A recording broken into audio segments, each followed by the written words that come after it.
Good afternoon. Good Good afternoon. Good afternoon. afternoon. Hiya. Thank you for joining us this afternoon. Not quite sunny, but a Saturday 3 p.m. kickoff as we prepare for Everton to go take the short trip down to Manchester, to take on Man City. Are you excited, Wes? I've had more exciting Saturday afternoons. I'm excited that the Premier League's back, Yann. I'll say that Competition. instead of these poxy international. Oh, okay. Sorry, I thought you were talking more about the trajectory that it seems rather open and up for more of a race. That the Premier League seems to be revitalised in the spirit of competition. But yeah, nope, I'm still with you on that one. The European faffery or whatever it is that was going on, because they've changed all the competitions as well, haven't they? Yeah, apparently there's something in the pipeline. UEFA's putting something in the pipeline to change things around so that you don't have meaningless international breaks that suit so many. Yeah, well, hopefully it will suit us and we'll have had a long rest. And I don't know. I don't know whether I'm looking for the grey lining on a silver cloud or anything, but it's frustrated that we had a really good result and then there was the long protracted break. Yeah, apparently the next one's 3 weeks. Oh, Lord above. Well, anyway, onwards and upwards with today. Are you? It's no surprise that Grealish isn't England have playing. already qualified, obviously. Oh yeah, Yeah, big miss, massive miss, but we knew that was coming. So it's the nature of the obviously contract. they've tweaked the squad, and Alcaraz is in from the start. I'd imagine he's going to play out on the right, which he doesn't like doing. Well, yeah, he likes to get involved. And maybe it's a case of getting Dewsbury Hall, because Dewsbury Hall, I think, with his inclusion or return to the team, is going to be a fantastic telling sign as to how he's going to integrate maybe long term, because you've seen he's capable of playing multiple roles, and I think hopefully it might be with his ability to chase the ball and do it responsibly, he might open up Alcaraz and Ndai to be more fluid across the front line. Maybe, I don't know. I'm not David Moyes. No, I mean you can. He's got a great understanding with Jack Grealish at the moment, right? And like you said, it'd be interesting to see how he links up with maybe NJ on the left, because that looks like what's going to happen, doesn't it? And NJ's going to go back on the left, and Alcaraz probably on the right. Obviously with Dewsbury all playing, through the middle as that number 10 or number 8 or whatever you want to call it. Yeah. So will he have the same sort of understanding with NJ as what he's got with Grealish? I think in my mind, I think it's very difficult not to imagine there's an intuitiveness to Njai's play where he just wants to get the ball and go, and he opens up. It's like, I don't know if you remember, not any comment on your age there, Wes, but I don't know if you remember playing football at school. There was always that one kid that you just want to play with because he'd make it exciting to play football, and he'd want to pass it to you and open up space, and you wouldn't mind giving it to him because it's like, just go, do the football. You know what I mean? Yeah. Maybe I'm being too idealistic. I was that kid back in the day. Like, I wanted to dribble past people. I wanted to be the playmaker. The fact that I weren't good enough and I was shite didn't really make any difference to me. You know what I mean? But Yeah, that's cool. Yeah, he is that. When he gets the ball, you see Evertonians get excited. Yeah. And we haven't had that for a long while, have we? Since probably Chelsea. Richarlison. Oh, well, yeah. Well, yeah, I suppose relatively. even Richarlison hasn't got the skill that Ndai's got. No, but he does have that hunger, that persistence and physicality. And speaking of which, though, I think someone's just brought it up today. Peter, quite right. Not that it's a disparaging comment about O'Brien as a growing professional and a centre back. He's worried about O'Brien up against Jeremy Doku, um, and I have to Yeah, say that he does have a bit of a point because it's that playing out of position without a recognised fullback, with him being so big and built like a centre back, that absolutely I can see him being long term fitting Branthwaite and O'Brien, absolutely. But I keep saying this. Maybe I don't know if you agree with me, but I think he's going to be caught out and have to play a different style of play from a traditional fullback. That I think we have to manage our expectations from what he's going to do in that role. So maybe it's a case of just shepherding out and managing the low block or anticipating crosses from certain positions that we did see that against Palace, didn't we? yeah. I mean, I think the way O'Brien's got to deal with Doku is to let him know he's there early doors. Do you know what I mean? Hmm. He's got to go through him and let him worry about him. Obviously within the rules of the game, right? We don't want nobody getting sent off or nothing like that. I mean, this is a tough game because I was talking to Zay in the car about it because obviously a certain team not so far from us are playing Man United tomorrow, Hmm. and they at the moment they're both not great. Whereas if you've got Arsenal who are kind of still not like you hit the nail on the head before. We've got the competition back in the Premier League, right, Jan? So Yeah. Arsenal are not brilliant. City have just kind of sort of hit a bit of form. The Red Shites have gone off form, and Man United are just dog shit. You know what I mean? Yeah. So Yeah, I know. It's at the moment, probably City and Arsenal are the informed teams, right? You know what I mean? yeah. And I mean, the funny thing is, But look we're at in good form as well. it's so surreal to look at Wolves and how how they did play against us. I mean, whether it's a case of them being a bogey team, and then look at their consistency in the league. It's just been a surreal few. It continues to be strange. Yeah. He's Yeah, But when we got I a agree point with Wormy. there, Yeah, absolutely, yeah. I mean, when he came on against Palace, Alcaraz changed the game, changed the impetus that we had in the whole of the game of going forward. And absolutely, he's got a point there, Wormy. But we both know he's not going to play as that number 10. We don't know, but we've got a good idea that he's not going to play as a number 10. He's going to play on the right wing. You know what I mean? Maybe he'll be given maybe a bit of a free role. I can't see it. I don't know. no, I mean BBC and everywhere else that I've just had a quick confirmation check of has got him as assumed similarly that Alcaraz will be on the right wing simply because well, you might be worth exploring the same thing, the same question. Don't want to seem like a broken record, but why do we play Njai on the left when then you wonder, well, okay, what's he going to do? And then he gets hemmed out because the opposition know to commit 2 or 3 men to marking him off, and then okay, and they can afford to do Mm. that when he's in the corner or on the wing. So I don't know. Maybe it's the hope of quick feet catching them out and having players with space then. Yeah, it's it's a tough one because obviously they've got quality all over the pitch. Savinio's another danger on the right against Mm. Michalenko. I mean, and Jai will do his best to track back, but ultimately he's a forward thinking player, right? So defensively wise, he needs to be on the ball today. Oh yeah, yeah, yeah. He's. I mean, I expect we're going to play that style of football where City will have a lot of possession.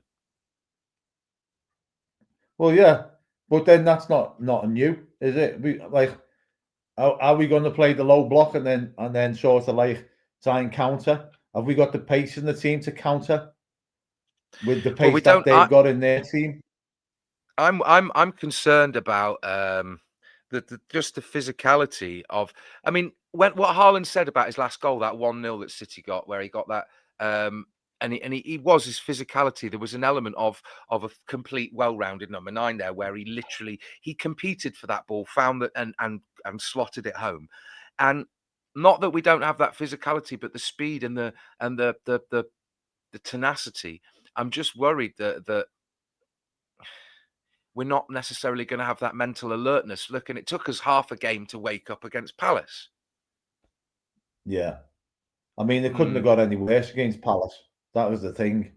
Do you know what I mean? In that first half, it was absolutely dire. And we can't afford to But play like that against City. no, well, this is it. But this is the thing that we've been doing. We've been starting games very, very slowly, and then second half, it's like Moyes needs to get the mentality into them that it's a 90-minute game. It's not a 45-minute game. We was lucky in the fact that Palace, we're a bit of a bogey team for Palace. You know what I mean? We was lucky in that sense, but with some great play as well. Hmm. Sorry, just catching up on some of these comments here. I was trying to write something on the back, get the team up, but rather helpfully, Mr. Blue Skies did put them up before. Should just show these once more for everyone. It is Pickford, O'Brien, Tarkovsky, Keane, Mikolenko, Garner, Alcaraz, we think on the right, Dewsbury Hall in the middle, and Jai on the left, and Beto up Yeah, front. I mean, Oh, yeah. I and, mean, you're happy with Beto up front? oh, sorry, I've lost you. I think the time's come, yeah,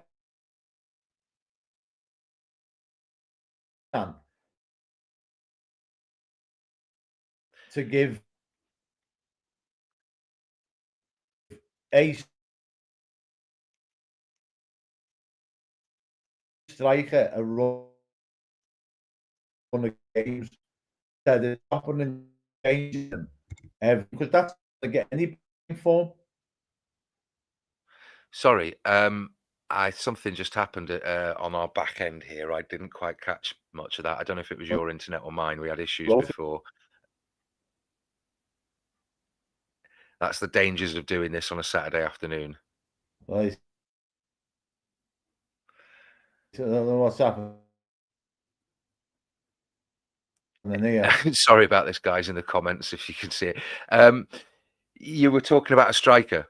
I missed it. Sorry about that, but it's right. Yeah. Wes, I think that might have been your internet, not mine. I don't know, but let me know. Jan, Jan, are Yeah, you? I think it's time. It's definitely time now to give a striker a run of games because yeah. when you're chopping and changing your striker every game, you can't get a striker in form. You know what I mean? It's no point bringing in a striker one game, might score a goal, and then dropping them the next game, bringing in another striker, and you're like, you need like Beto now needs to have maybe 5 or 6, 7 games on the bounce. It does. It does. It's worrying because you're caught in this limbo of wanting to give them some consistency, but not marginalizing any player that you edge What's out, happened here? and then also hoping that the player that you give a run of games demonstrates some, um, warrants the trust that you've afforded them, and then they score some goals, and if they don't, then the fans get on the back because we're desperate for constant, forward trajectory and progress. Um, yeah, it's annoying.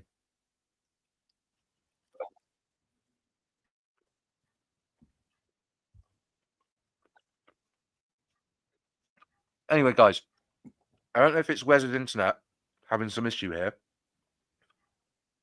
but if you've got any thoughts on today, I'm not um, catching any of that, Jan, because the internet's just breaking up. Oh dear. Sorry, guys. Do let me know if it's my internet or Wes's, and I'll do what I can to try and fix it. Um, but as people are saying in the comments here, yeah, there doesn't seem to be much that you can do against City. They do have every. I mean, that's exactly the point. You hoover up all talent and get a team of superstars. And for example, I don't want to be miserable about it, but you look at City's bench, and they've got Guardiola and Kovacic and Marmoush and Bernardo Silva. John Stones is on the bench, you know, and sometimes you wonder, like a Grealish, he could quite easily walk into the Everton team. Sorry about that. I think it might be your internet, Wes, or not mine. I'm not sure. Um, but yeah, it's going to be as Blue Stew said, quite in agreement before. It's going to be hard for O'Brien against City today. Hopefully, yes, the experience of Garner and Garner in front of him is going to help, and the fact that Tarkowski's not an idiot, and I think realistically he knows his limitations. He knows he's not the fastest. Um, he knows what to do, and I think that's why he's sort of the experienced head on the shoulders, making sure that O'Brien. Look, you can't expect a heavy aircraft bomber to do to intercept and be like operate like a jet, because a fullback needs to be a lot nippier than the kind of player that Jake O'Brien is. I don't know, but any thoughts and worries about Branthwaite still being out?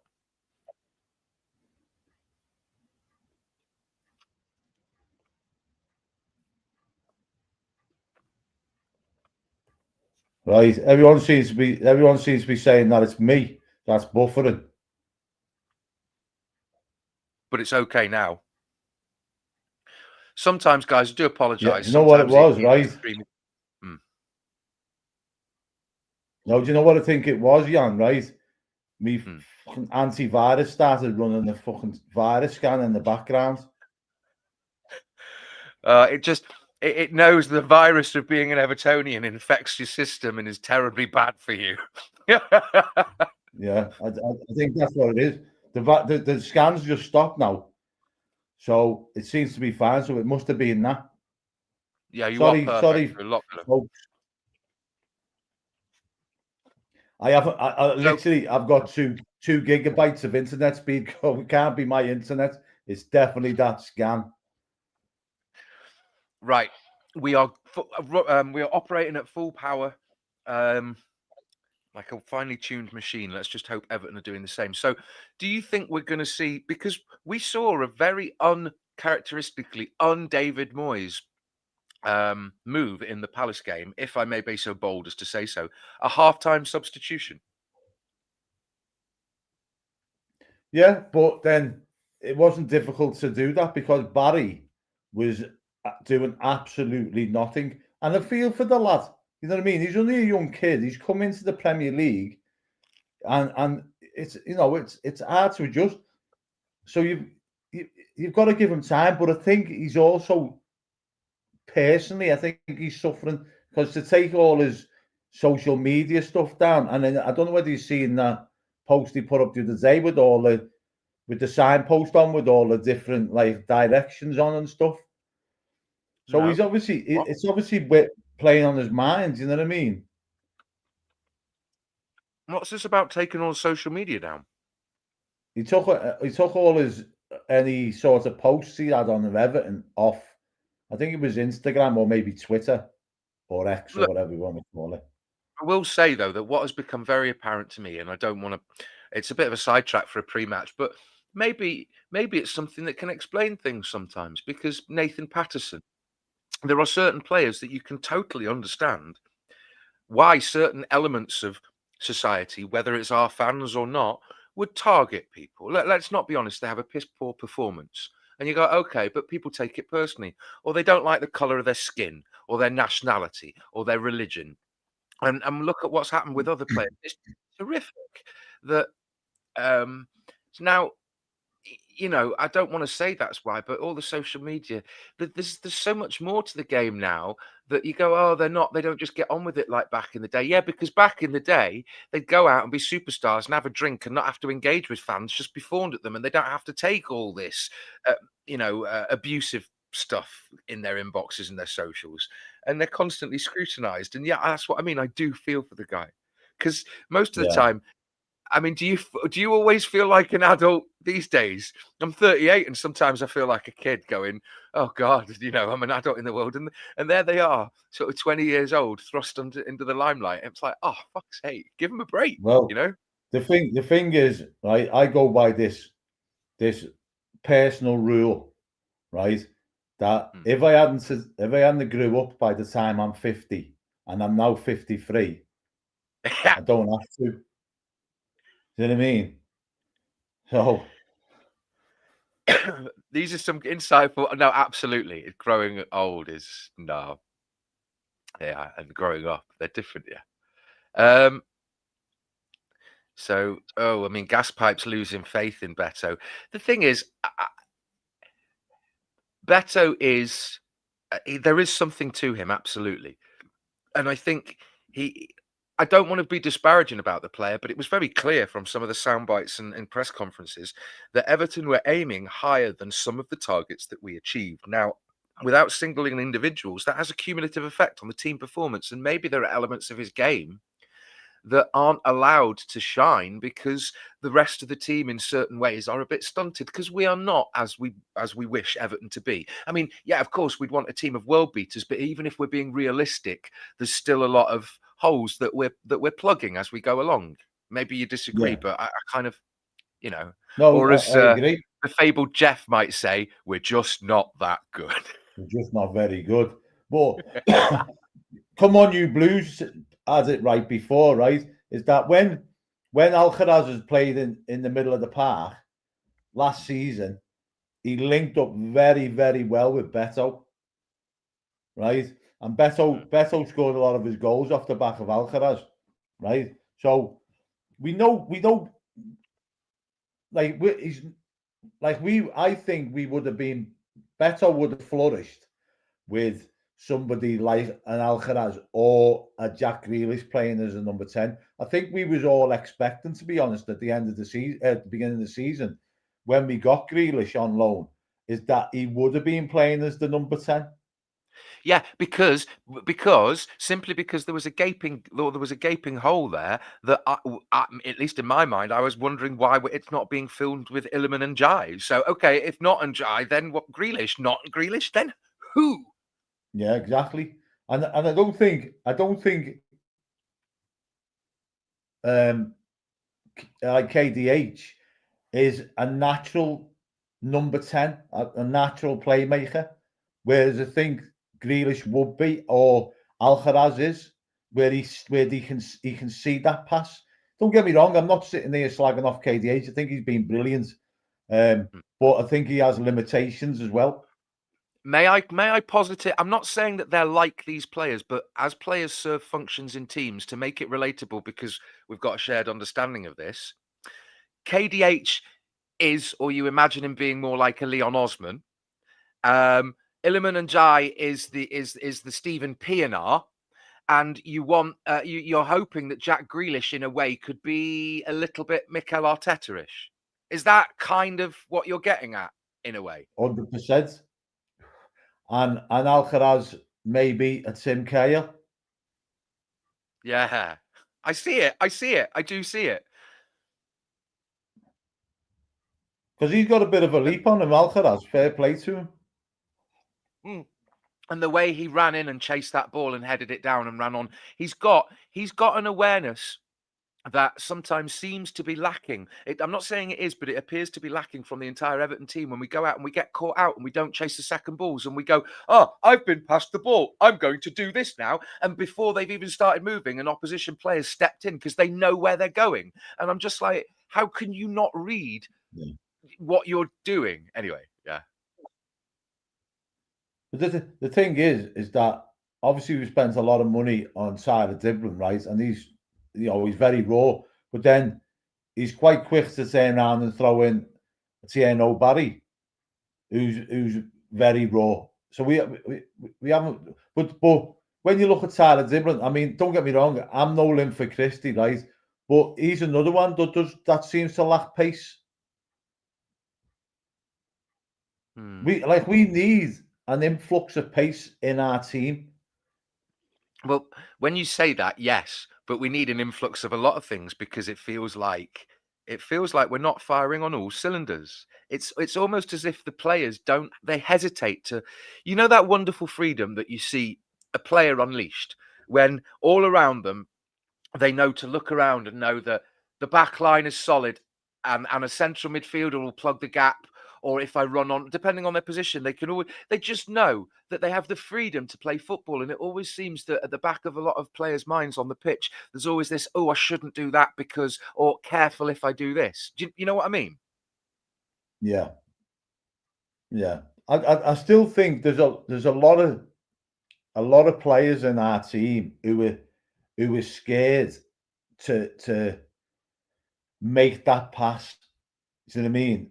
Do you know what I mean, Jan? Like they'd rather be crabs and knock it sideways and backwards.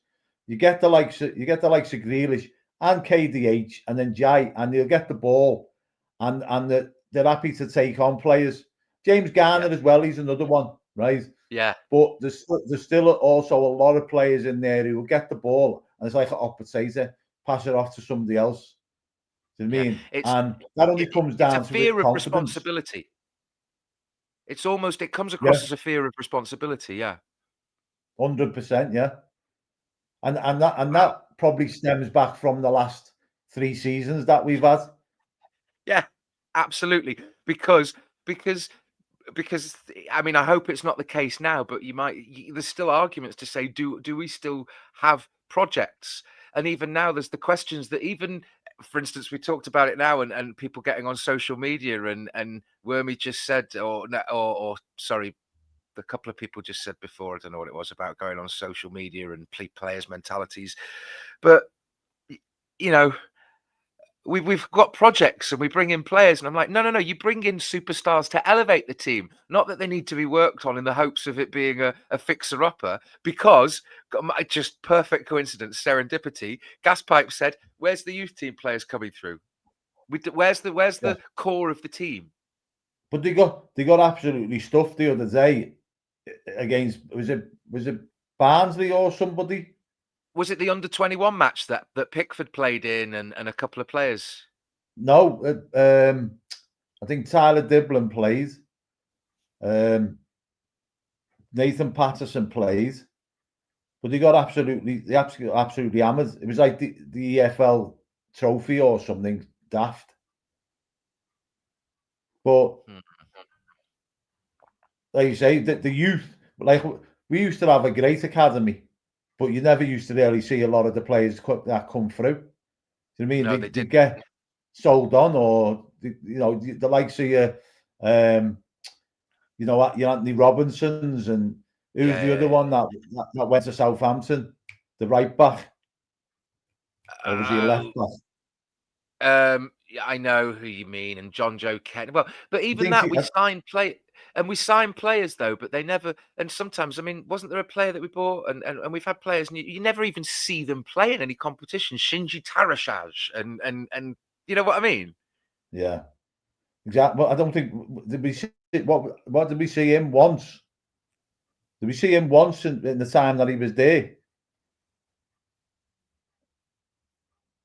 But Hmm. Anyway, Peter it's Duggan said the way with our youth for the last 15 years, fundamentally, Duncan Ferguson broke the academy and practically admitted that he destroyed the club's identity on the overlap. I don't know. I don't know whether I didn't see that interview.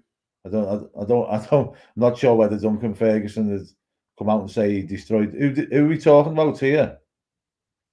Are we talking about somebody that just was? Are we talking about Rafa? Talking about Rafa beneath us? I I think that's who don't he's know. talking about. I'm not going to speak necessarily freely without the knowledge here, is what I'm saying.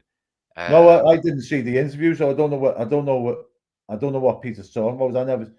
I don't think Duncan Ferguson come out and say that no, he I broke mean, the academy.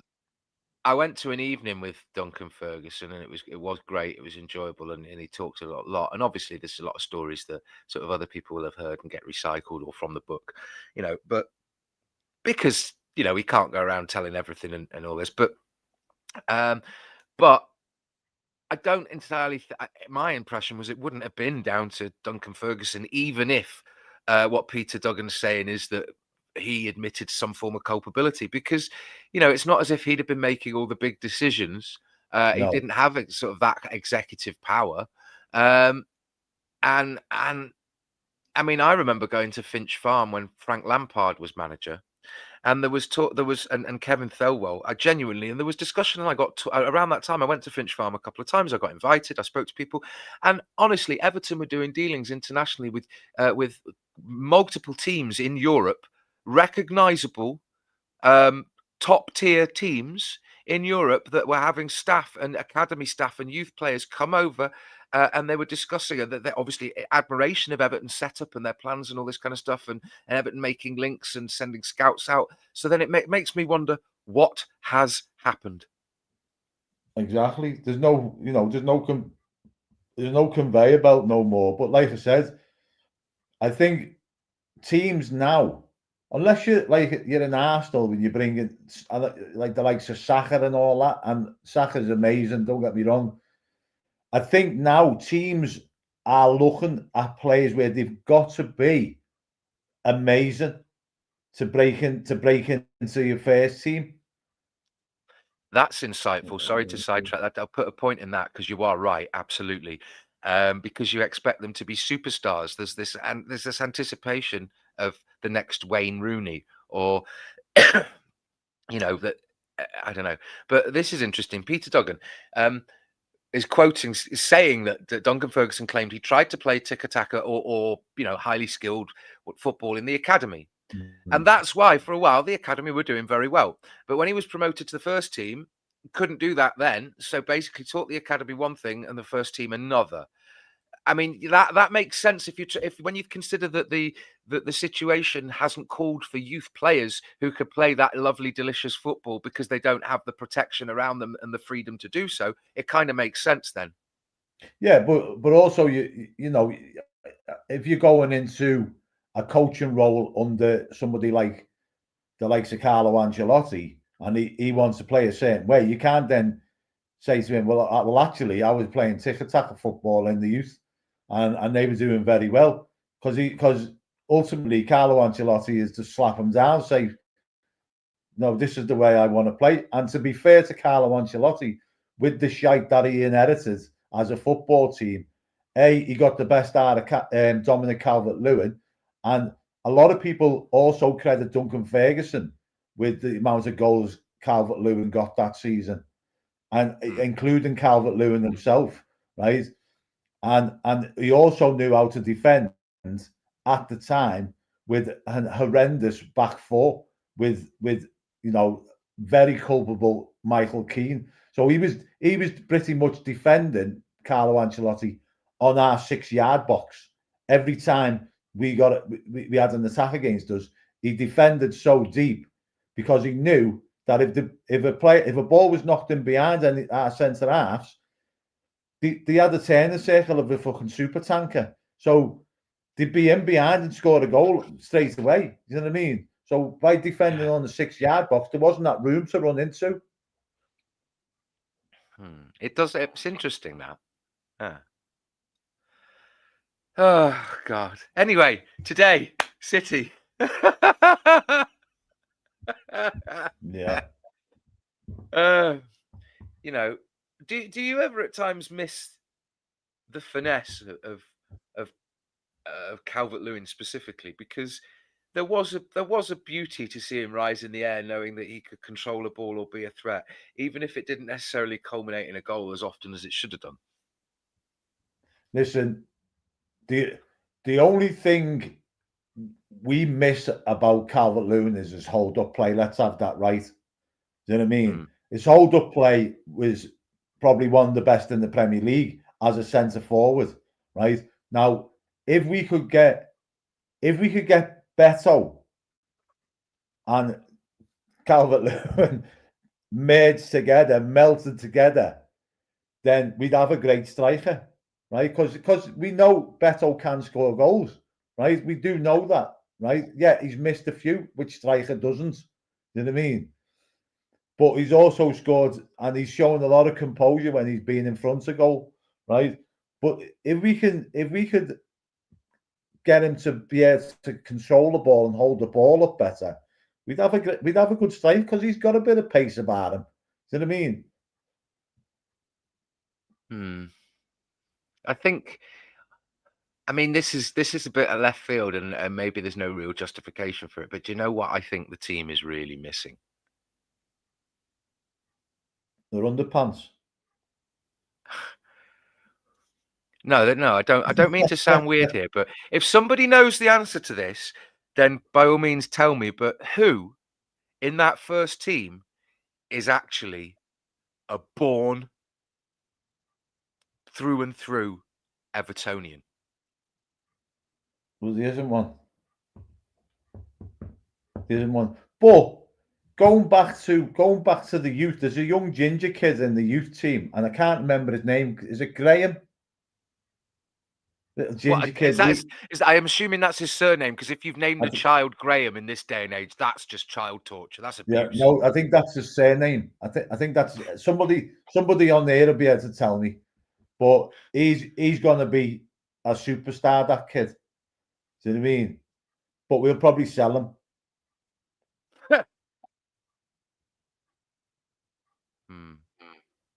Wouldn't surprise me, but but then that's the whole thing of is that where we expect where we come from? Because did you see recently an interview Abdullah Doucouré talked about? Oh, maybe not best to bring up him. We look forwards, not backwards. But he said it was very difficult. This the spirit of resilience, the adversity that the players faced, and it was almost like us versus the world because of the points deductions and the mentality there. So there is a proven resilience within the squad, and that's been. I'd like to imagine we're through the worst of it, but isn't there still rumours that? Oh, Yeah. But Braden yeah. Graham. Mm. Yeah. He is absolutely fantastic, that kid. I've watched him a few times, and he's gonna be the next breakthrough at first team level, 100%. And I think he's only like 16, 17 or something. But he's got pace, he's got quick feet, and he's got an eye for goal. So hopefully we see him in the team soon. But somebody mentioned I read something the other day, right? I think it was yesterday, and they were talking about, I can't remember who it was now who done the interview, but it might have been Michael Keane.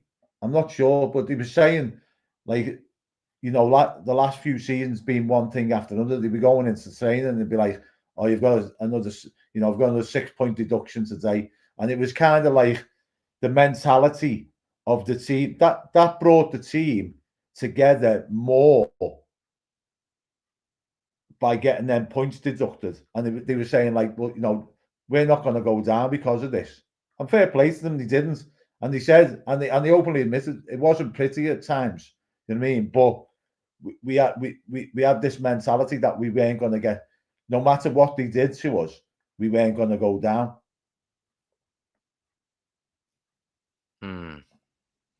Yeah, Alisson Armstrong is another one, but we haven't even seen enough of him, have we, John? To sort of gauge an opinion on him. He's at Preston. I don't even know how he's doing at Preston. Remember the times when you used to get updates on your loan players? Oh yeah, it was Doucouré. It was Abdullah Doucouré who was interviewed about that.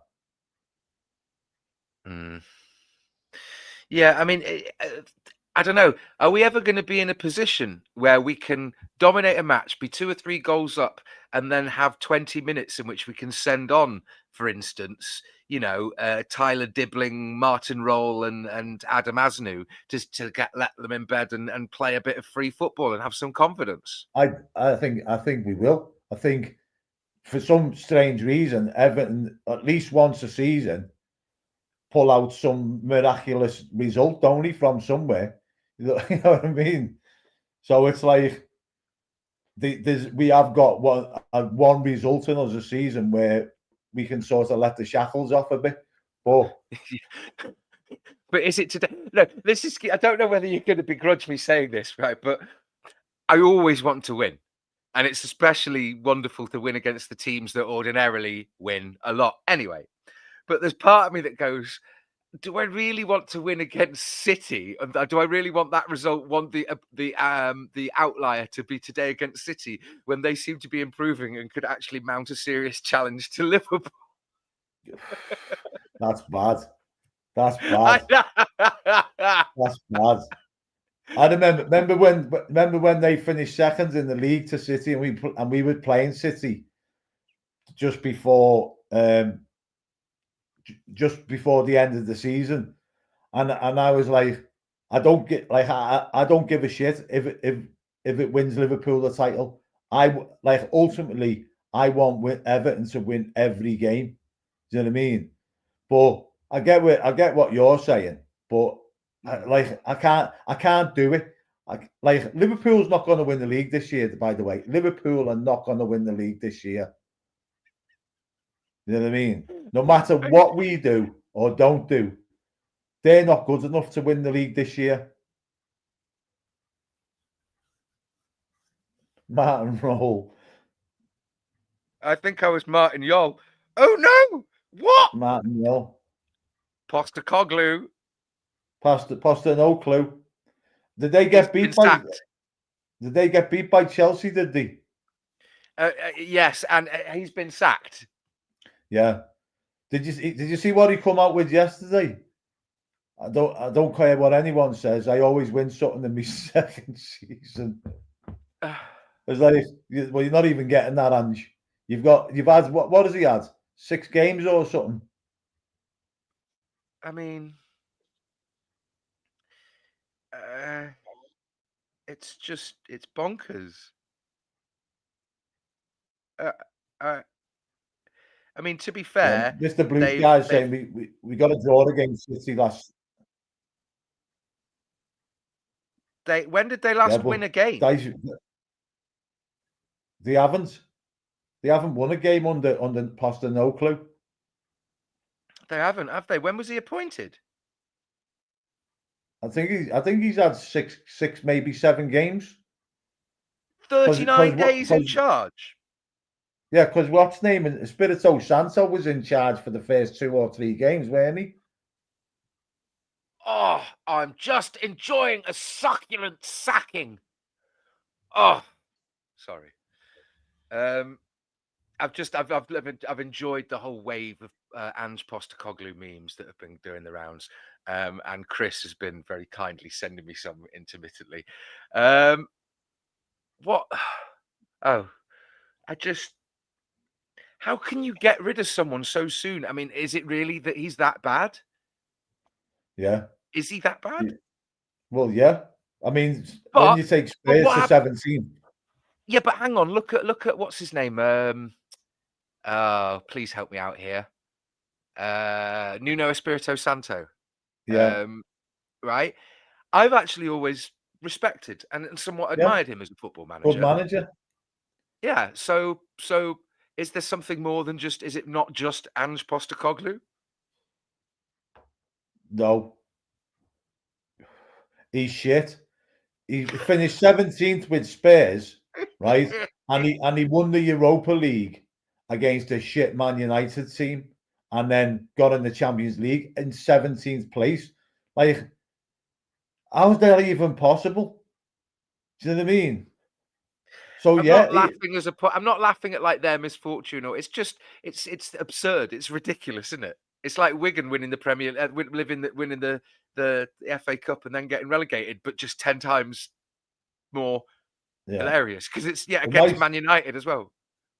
I've mentioned this on here before, right? But my sister who lives over in Queensland, she she works for the Queensland Football Association, and they've had dealings with Ange Postecoglou, right? Yeah. And when they found out that he was getting the Spurs job, they were like, "How's that even happened?"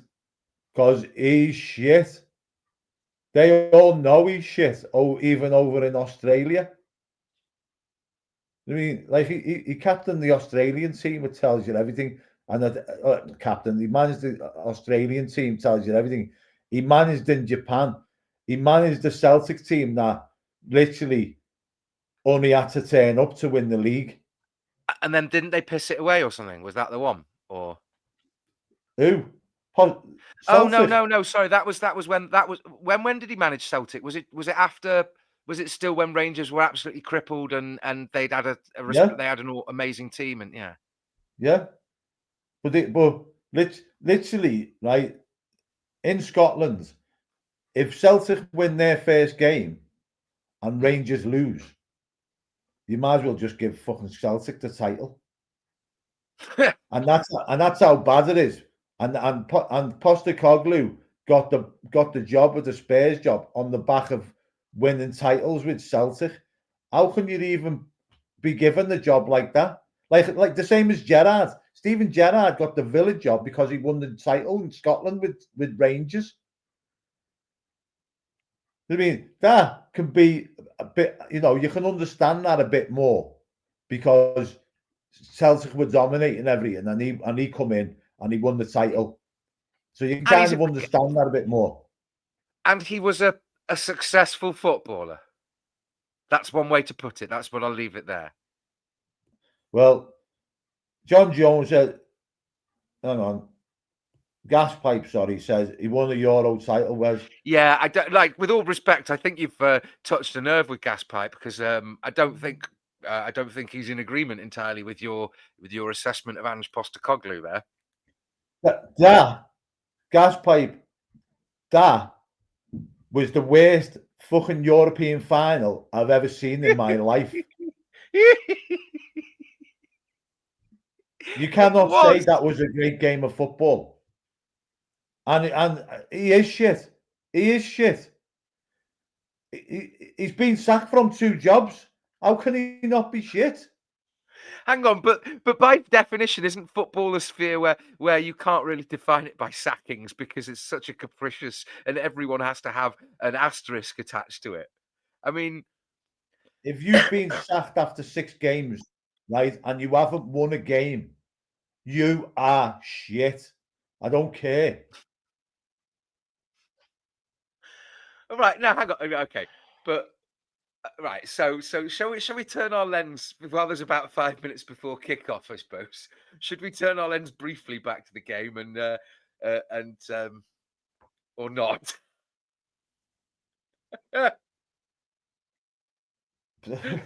I just Listen, me and Gaspipe can go backwards and forwards about Ange Postecoglou all day long, but if he was any type of man, he wouldn't have took Spurs. Listen, any fucking Tom, Dick, or Harry could have got the Spurs job and finished higher than 17th. Anybody, because of the quality of players they've got in that squad, right? Don't fit you as a manager of such a big team as Tottenham. You do not finish 17th. Yeah, he won a European title against Man United in the possibly the worst ever European final in history. it was awful. I mean, honestly, I was waiting for Ruben Amorim to be the first manager to be sacked. I mean, No, I think not to, fucking not what's to his face. Potter? No. Who? He's apparently he's in the line for the Sweden job, and he Graham Potter, and he's interested. Of course, he's interested. Hmm. I wouldn't for the stress, by the way, because you cannot guarantee, you cannot, unless you make some sort of shady deal with the devil, you cannot guarantee winning a cup. And that stress and anxiety of being just above the relegation, absolutely not. Sorry, that 100%. 100%. So, Mr. Blue Sky is saying there, anyone can win the league in Scotland. He got too much credit for that. 100% he did. And he got the Spurs job on the back of that. Right? He didn't get the Spurs job on the back of being a fucking manager in Japan or managing the Australian national team. we are T minus 5 minutes to kick off. And I think we should give people a chance to go and get a bevy or get a cup of tea or whatever, mate, and call it a day. Yeah, it's been wonderful catching up with you, Wes, and very exciting to hope that we don't know what we're doing for post-match. Are you available? Possibly. I'll let you know, depending on the result. The result.